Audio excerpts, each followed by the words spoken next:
कमारपुकुर। इस जगह के नाम को जानने वाले ये नाम सुनते ही एक शांति, एक शक्ति, एक धैर्य को महसूस करते हैं, और जो नहीं जानते वो आज भी एक महान दिव्य ज्योति से वंचित रह गए। पर आज वो भी हमारे साथ इस अमृत को पिएंगे और एक छोटा सा भ्रमण भी करेंगे, क्योंकि हम भी आज से पहले उस ना जानने वाले कैटेगरी में ही आया करते थे।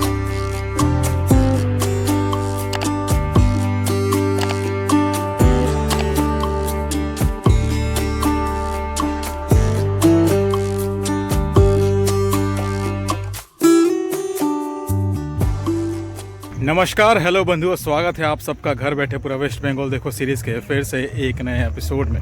और अभी हम लोग वेस्ट बंगाल के हुगली डिस्ट्रिक्ट को एक्सप्लोर कर रहे हैं और आज हुगली के कमारपुकुर में आए हुए हैं। इस जगह का जो महत्व है, जो इम्पोर्टेंस है, वो शायद वेस्ट बंगाल में रहने वाले सबको पता होगा और वेस्ट बंगाल के बाहर के लोगों को भी पता होगा।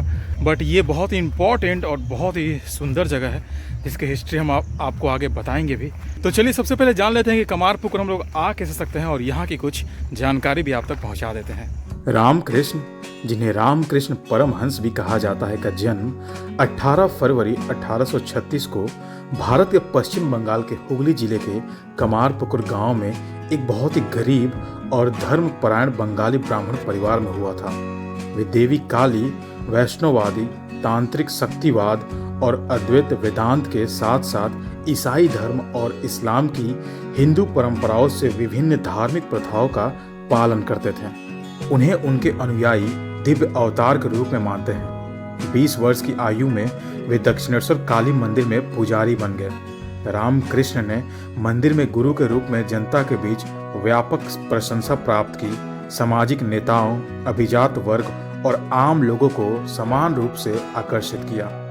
कहा जाता है कि रामकृष्ण के माता पिता ने उनके जन्म के संबंध में अलौकिक घटनाओं और दर्शन का अनुभव किया था। गया में उनके पिता ने एक सपना देखा था जिसमें भगवान गदाधर, जो विष्णु का एक रूप है, उन्होंने बताया था कि वह उनके पुत्र के रूप में जन्म लेंगे। कहा जाता है कि उनकी माता को योगीधर शिव मंदिर में शिवलिंग से उनके गर्भ में प्रवेश करने वाला प्रकाश दिखाई दिया था। तो फिलहाल के लिए बस इतना ही। आगे की कहानी आगे वीडियो में भी तो देखना है। तो चलिए अब जान लेते हैं कि यहाँ हम लोग आ कैसे सकते हैं। यहाँ आने के लिए आपको हावड़ा गोघाट रूट के गोघाट रेलवे स्टेशन पर उतरना होगा और वहाँ से आप टोटो, ऑटो, मारुति वैन और भी सुविधाओं के जरिए आप सीधा कमारपुकुर पहुँच सकते हैं सिर्फ 20 रुपये में। और यहाँ कमारपुकुर में आपको आद्यपीठ गेस्ट हाउस, यात्री निवास और भी छोटे छोटे लॉज और होटल्स मिल जाएंगे जहाँ आप ठहर सकते हैं। और यहाँ मुख्य मंदिर से आप गाइड भी ले सकते हैं 100-150 रुपये में, जो आपको यहाँ की सारी कहानी, सारा इतिहास बहुत ही प्यार से बताते हैं। तो चलिए अब कमारपुकुर और इसके आसपास के कुछ गांवों को एक्सप्लोर करना शुरू किया जाए।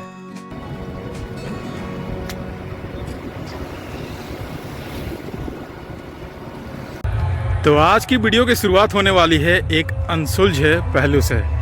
हम लोग आ चुके हैं कमारपुकुर रेलवे स्टेशन, जो कि कई सालों से यहाँ पर इसको बनाया जा रहा है, बट ये अभी तक अंडर कंस्ट्रक्शन है। यहाँ से पीछे और गोघाट स्टेशन आता है और गोघाट और कमारपुकुर के बीच में एक गांव पड़ता है। उस गांव के वजह से ये रेलवे ट्रैक कंप्लीट नहीं हो पा रहा है स्टेशन, और ये कई सालों से ये बन रहा था। अभी फिर से यहाँ का काम शुरू हुआ है, तो जो प्रॉब्लम था वो शायद सॉल्व हो चुका है। आने वाले कुछ समय में हम लोग को ये जो कनेक्टिविटी है कमारपुकुर तक हावड़ा से बहुत ही ईजिली हो जाएगी। ये देखिए, कभी प्लेटफॉर्म पर आप ट्रैक्टर को चलते हुए देखे थे क्या सही लग रहा है ना। तो ये होने वाला है कमारपुकुर स्टेशन का एंट्रेंस। बिल्कुल ऐसा लग रहा है कि मंदिर ही है, मंदिर जैसे इसको स्ट्रक्चर दिया जा रहा है। तो आने वाले समय में हो सकता है ये स्टेशन बहुत जल्द स्टार्ट होने वाला है। तो ये यहाँ स्टेशन ख़त्म और ये रेलवे ट्रैक भी ख़त्म। ऐसा नज़ारा पहली बार देख रहे हैं। ये ट्रैक जो है इस ओर जाने वाली है और ये बिष्णुपुर तक कनेक्ट होने वाली है। बिष्णुपुर तक कनेक्ट हो जाने के बाद मतलब सोच रहे हैं हावड़ा से बिष्णुपुर आना कितना आसान हो जाएगा ना। तो अभी हम लोग कमारपुकुर स्टेशन, जो रेलवे स्टेशन तैयार हो रहा है, वहाँ से हम लोग आ चुके हैं पश्चिम अमरपुर बस स्टैंड। और यहाँ है एक सुंदर सा आद्यपीठ यानी कि गेस्ट हाउस, जो कि कमारपुकुर ब्रांच से ही जुड़ा हुआ है। तो अगर आप कमारपुकुर आना चाहते हैं और स्टे करना चाहते हैं तो ये एक बेहतर ऑप्शन आपके लिए हो सकता है। ये मंदिर से करीब 2 से 2.5 किलोमीटर की दूरी पर है। तो कमारपुकुर स्टेशन से डायरेक्ट इतना दूर आने का वजह बहुत ही छोटा सा है। सोचे पहले ये दूर वाला चीज़ कंप्लीट करें, उसके बाद फिर कमारपुकुर के अंदर जाके कमारपुकुर को अच्छे से हम लोग घूमेंगे। तो ये जो आपको आद्यपीठ दिखा है, यहाँ से बस थोड़ी ही दूरी पर एक पैलेस था या है पता नहीं, जाने के बाद पता चलेगा। बट यहाँ पर एक मानिक राजा हुआ करते थे, तो उनका राज घराना हुआ करता था। तो चलिए सबसे पहले वो यहाँ से देख लेते हैं, जो कि हरी सभा गाँव के अंदर है। तो ये देख लेते हैं, फिर यहाँ से हम लोग अब कमारपुकुर की तरफ आगे बढ़ेंगे और फिर जो मेन जगह है, जिस जगह के लिए कमारपुकुर को जाना जाता है, वहाँ हम लोग चलेंगे। तो अभी हम लोग आ चुके हैं हरी सभा गाँव में, वहाँ से करीब 900 मीटर की दूरी पर है। और ये यहाँ पर है पैलेस ऑफ मानिक राजा, और ये एंट्रेंस गेट हुआ करता था तब के समय। बस ये गेट बचा है और कुछ अवशेष है थोड़े बहुत। यहाँ पर अगर आप देखेंगे इस गेट पर अभी भी तब का आपको ये बनाया गया फूल पत्ता दिख रहा है। तो थोड़ा बहुत कुछ अभी बचा हुआ। गेट तो पूरा बर्बाद हो चुका, बट फिर भी कुछ ना कुछ अवशेष है। अभी तो ये गेट बहुत छोटा लग रहा है देखने में, बट उस समय बहुत ही बड़ा होगा, क्योंकि ये रोड जो है धीरे धीरे ऊपर बन गया, तो ये जो गेट है धीरे धीरे ढकता गया। तो चलिए अंदर चलते हैं, देखते हैं कुछ और अवशेष बचा हो तो आपको दिखाते हैं। ये है मानिक राजा दुर्गा मंदिर। यहाँ पर दुर्गा पूजा होता है बहुत ही जोरों शोर से। ये इस क्षेत्र के राजा हुआ करते थे मानिक जी। और ये यहाँ पर कुछ थोड़े बहुत दीवारें अभी बची हुई है।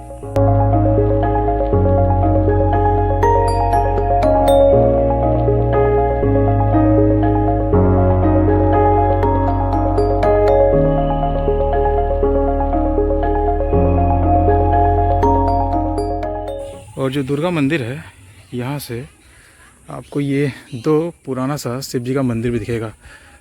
एक मंदिर का नाम है रामेश्वर और एक का विश्वेश्वर।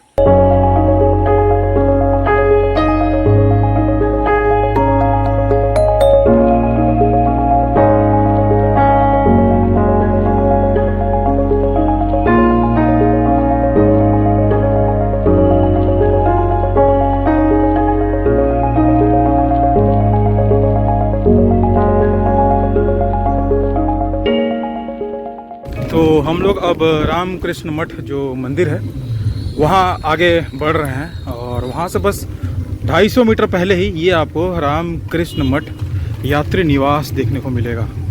तो यहाँ पर भी आप बुकिंग करके रह सकते हैं। इसका जो लुक है बिल्कुल वो झोपड़ी की तरह बनाया गया है, जैसा कि रामकृष्ण जी का घर हुआ करता है।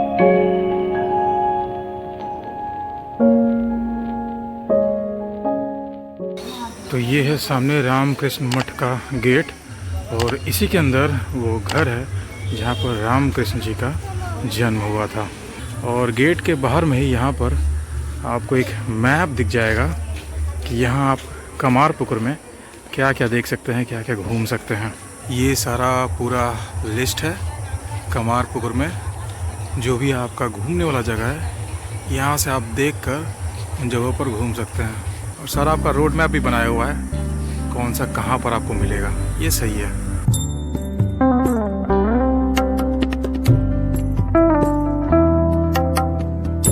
रामकृष्ण मठ ये वही स्थान है जहाँ रामकृष्ण परमहंस जी का जन्म हुआ था। अंदर में वीडियोग्राफी फोटोग्राफी करना मना है, जो कि सही भी है कहीं ना कहीं। इसी बहाने कम से कम आप लोग घरों से निकलकर स्वयं यहाँ के दर्शन के लिए आएंगे तो भला। यहाँ की टाइमिंग आपके सामने है, पर फिर भी बाहर से आपको एक झलक दिखा देते हैं उस घर का, उस कुटिया का, उस झोपड़ी का, जहाँ पर रामकृष्ण परमहंस जी का जन्म हुआ था। और इसी कुटिया के ठीक पास में ही वो आम का पेड़ भी दिखेगा, जिसे रामकृष्ण जी ने अपने 8 वर्ष की उम्र में लगाया था। ये पेड़ भी आज 180 साल से ज़्यादा पुराना हो चुका है।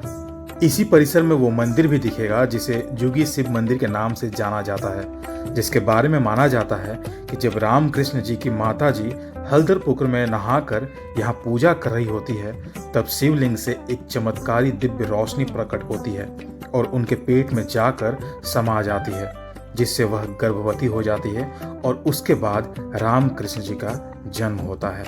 मठ के ठीक सामने स्थित विशाल जल कुंड को हल्दर पुकुर के नाम से जाना जाता है। श्री रामकृष्ण के बचपन के दिनों की कई मीठी यादें इस तालाब के इर्द गिर्द केंद्रित है। अनगिनत मौके पर गदाधर अपने दोस्तों के साथ यहाँ आए और खेल खेल में तैराकी भी की। तालाब के पानी को बहुत पवित्र माना जाता है क्योंकि रामकृष्ण इसमें स्नान किया करते थे।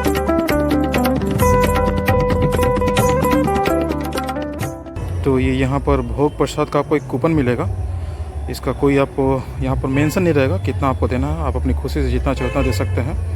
11:30 बजे से प्रसाद मिलना स्टार्ट हो जाएगा। जो ऑफिस है यहाँ पर, ऑफिस के ठीक पीछे ही वहाँ पर एक हॉल है, वहाँ पर जाकर प्रसाद को प्राप्त करना पड़ता है। और रामकृष्ण मठ जो है, अगर ये बंद होने के टाइम पर अगर आप आते हैं तो यहाँ पर रेस्ट रूम भी है, यहाँ पर आराम से आप रुक सकते हैं। वॉशरूम है इसके आसपास में, पीने के लिए पानी है, सब सुविधा है यहाँ पर। आप यहाँ वेट कर सकते हैं जब तक कि मंदिर खोले।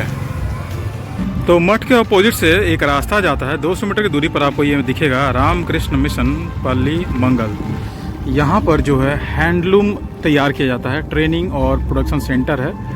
तो यहाँ पर वो सब हैंडलूम तैयार करके, जो मठ है उसके अंदर एक शोरूम भी है, वहाँ पर वो सारे हैंडलूम सेल होते हैं, तो वहाँ से आप खरीद सकते हैं। ये यहाँ पर सेंटर है एक। तो अभी मठ के पीछे वाले रास्ते से आ गए हैं और ये यहाँ पर है काली मंदिर। यहाँ पर कोई भी छोटा मोटा मंदिर भी आपको दिखे ना, तो आप उसको ऐसे नज़रअंदाज नहीं कर सकते हैं। हर मंदिर का कुछ ना कुछ कहानी है, क्योंकि यहाँ पर रामकृष्ण जी का जन्म जो हुआ था।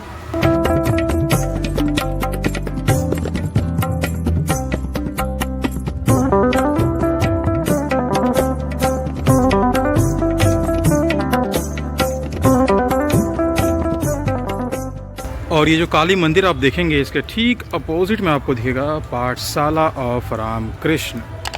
यही वो जगह है जहाँ पर वो आया करते थे पढ़ने के लिए।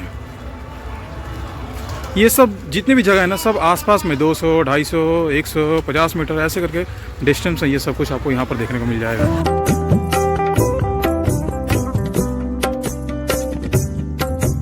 इस विद्यालय में गदाधर बचपन में स्कूल शिक्षा ग्रहण करते थे।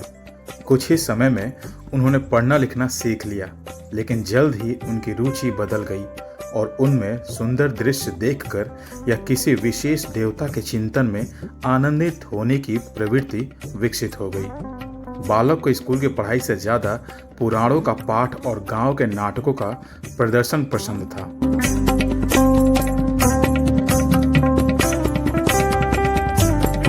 इस पाठशाला के ठीक अपोजिट में आपको एक दुर्गा माता का मंदिर भी दिखेगा।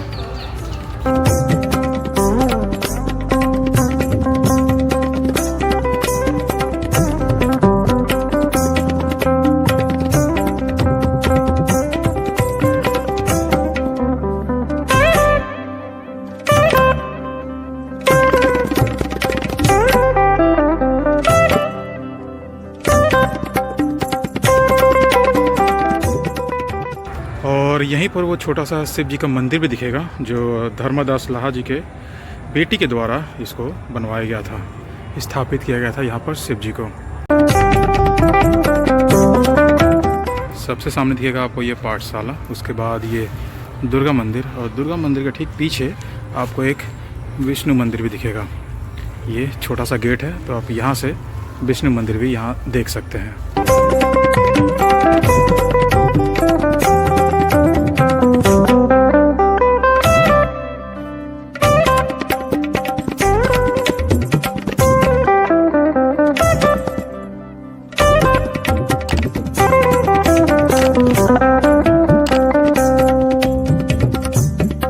जब भी रामकृष्ण जी का पढ़ाई में मन नहीं लगता था, तो वो इस विष्णु मंदिर में आकर यहाँ कोने में छिपकर माँ काली की पेंटिंग्स बनाते थे और ध्यान किया करते थे। ये यहाँ पर रामकृष्ण जी के लाइफ की कुछ कहानी यहाँ पर बताई गई है।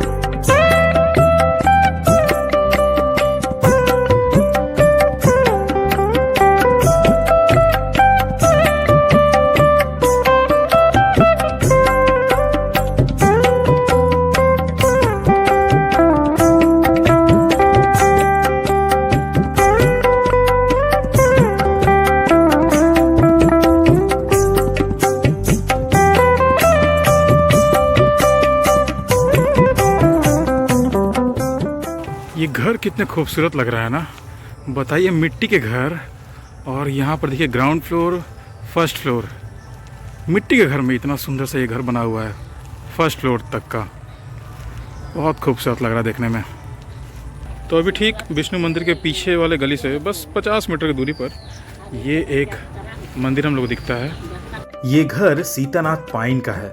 सीतानाथ पाइन एक साधारण व्यक्ति थे। बचपन में गदाधर वहां जाया करते थे।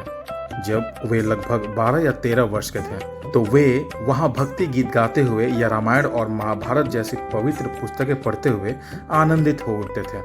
तब गांव की महिलाएं उन्हें श्री चैतन्य या श्री कृष्ण का अवतार मानकर पूजती थी। एक बार शिवरात्रि के अवसर पर गांव में एक नाटक के प्रदर्शन की व्यवस्था थी।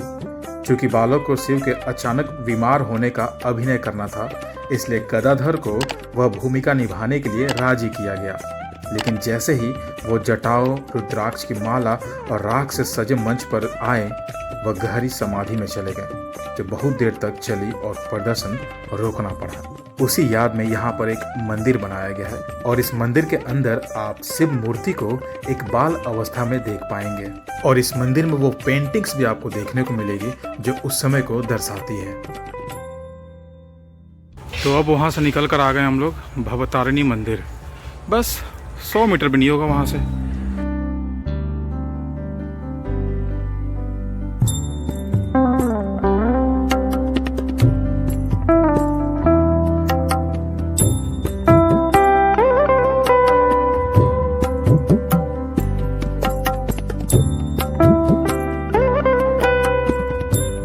और वहाँ से अब हम लोग आ चुके हैं धुनी कामरानी टेम्पल। ठीक पीछे ही है जो भवतारिणी मंदिर आप देखेंगे, उसके ठीक पीछे ही ये मंदिर भी आपको देखने को मिलेगा। धुनी रामकृष्ण जी की दाई माँ थी। एक बार बालक गदाधर ने धुनी से वादा किया था कि जनेऊ धारण करने के समय वह उनसे भिक्षा स्वीकार करेंगे। लेकिन ऐसे अवसर पर किसी गैर ब्राह्मण से भिक्षा लेना उस प्रथा के विरुद्ध था, इसलिए उनके बड़े भाई ने इसका विरोध किया। लेकिन गदाधर धुनी से किया अपना वचन निभाने के लिए अड़े रहे, और अपना वचन निभाए भी। यह मंदिर गदाधर और धुनी के बीच के प्रेम को दर्शाते हुए बनाया गया है। तो जिस काली मंदिर से हम लोग शुरू किए थे, ये देखिए काली मंदिर यहाँ पर दिख रहा है, और उसके ऑपोजिट में जो पाठशाला था, वहाँ से घूमते घूमते राउंड मारते मारते फिर से अब यहाँ आ गए हैं, और ये है गोपेश्वर शिव मंदिर। जब श्री रामकृष्ण दक्षिणेश्वर में परमानंद की स्थिति से गुजर रहे थे, तो उनकी माँ ने यह समाचार सुना कि गदाधर पागल हो गया है। तो वे घबरा गई और गोपेश्वर मंदिर गई, जहाँ उन्होंने अपने बेटे के पागलपन के इलाज के लिए ईश्वरीय कृपा पाने के लिए कठोर तपस्या की। फिर उन्होंने एक आवाज सुनी जो उन्हें मुकुंदपुर के शिव के सामने भी ऐसा ही करने का निर्देश दे रही थी। अपनी तपस्या के परिणाम स्वरूप उन्हें विश्वास हो गया कि उनका बेटा बिल्कुल भी पागल नहीं था। तो फाइनली हम लोग अब उस जगह पर आ चुके हैं जिस जगह के वजह से इस जगह का नाम कमार पुकुर पड़ा। ये वही तालाब है जिसको बंगाली में पुकुर बोला जाता है। इसी तालाब की वजह से इस जगह का नाम कमार पुकुर पड़ा। तो कमार होता है बंगाली में, जैसे हम लोग लोहार बोलते हैं, वैसे बंगाली में कमार बोला जाता है हम लोग को। इसके आसपास में वो लोग रहा करते थे, और लोहे का जब काम करते थे तो उस लोहे के गर्माहट को कम करने के लिए, मतलब ठंडा करने के लिए, इसी तालाब का पानी इस्तेमाल किया करते थे। तो इसीलिए वो धीरे धीरे ऐसे ही कमार का इलाका बोलते बोलते फिर ये कमार पुकुर इस तालाब का नाम पड़ा, जिस तालाब को वो लोग अपने लिए इस्तेमाल करते थे, और इसी तालाब की वजह से इस पूरे गांव का नाम कमार पुकुर पड़ गया। अभी हम लोग देख रहे हैं चीनू शंकरी की बाड़ी और गदाधर विद्या मंदिर। चीनू शंकरी को भगवान में उनकी बहुत भक्ति थी। बालक गदाधर के साथ उनके संबंध भी बहुत मधुर थे। उन्हें दृढ़ विश्वास था कि गदाधर एक दिव्य प्राणी है और वे उससे बहुत प्रेम करते थे। वर्तमान में श्री राम कृष्ण मठ कमारपुकुर द्वारा चीनू शंकरी की झोपड़ी के स्थान पर चीनू शंकरी की बाड़ी और गदाधर विद्या मंदिर का निर्माण किया गया है, जहां छोटे छोटे बच्चों को शिक्षा प्रदान की जाती है। अभी इस घर को देखिए आप, ground floor, first floor, second floor, मिट्टी का ये पूरा, क्या कलाकारी है ना।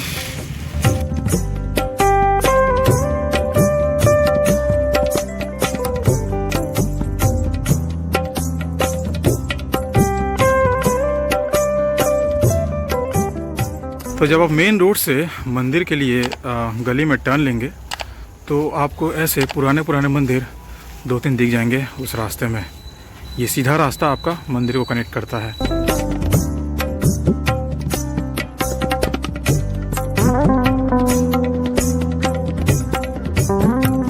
तो चलो जी, कमारपुकुर घूमने के लिए आपको एक प्रॉपर प्लानिंग बता देते हैं। यहाँ आप एक दिन आइए, सच में मतलब वर्ड्स नहीं है एक्सप्लेन करने के लिए कि यहाँ पर आपको कैसा फील होगा। एक अलग लेवल का ही पॉजिटिव एनर्जी आपको महसूस होगा यहाँ पर। बहुत ही बेहतरीन यहाँ का एक्सपीरियंस है, बहुत अच्छा लगेगा। आप तो एक दिन आइए, बहुत कुछ है यहाँ पर देखने के लिए, बहुत कुछ। जैसा कि आपने वीडियो में देखा ही कितने सारे जगह है, वैसे कि है आसपास में ही, बट फिर भी आप आराम से घूमिए, एक दिन लगेगा, बहुत अच्छा। और अगर आप स्टे करते हैं तो और भी बेहतरीन है। एक दिन स्टे करिए, सुबह उठिए, आरती वारती सब कुछ देखिए, और बेहतरीन लगेगा। तो प्लानिंग आप कैसे कर सकते हैं? सिंपल सा, हावड़ा से आपको 7:25 मॉर्निंग में आपको एक हावड़ा गोघाट लोकल छूटती है, वो पकड़िए। वो पकड़ेंगे तो आप 10 बजे तक आप गोघाट उतर जाएंगे। गोघाट उतरने के बाद वहाँ से आपको बहुत सारी सुविधाएं उपलब्ध रहेंगी आपको कमारपुकुर पहुँचने के लिए। 15 से 20 मिनट हार्डली लगेगा। आप कमारपुकुर 10:30 तक भी आ जाते हैं, कोई दिक्कत नहीं है। 10:30 तक आप कमारपुकुर जो मंदिर है वहाँ आ गए। वहाँ आने के बाद आप सबसे पहले आप वहाँ का जो प्रसाद का कूपन है वो ले लीजिए। वो लेने के बाद आप अंदर में सब घूम लीजिए, मंदिर को अच्छे से, मठ को अच्छे से घूमिए। घूमने के बाद 11:30 बजे प्रसाद पाइए। प्रसाद पाने के बाद फिर आप जैसे मंदिर से बाहर निकलेंगे आपको टोटो लाइन से दिख जाएंगे, वहाँ पर भरे पड़े हैं, टोटो ऑटो सब कुछ है।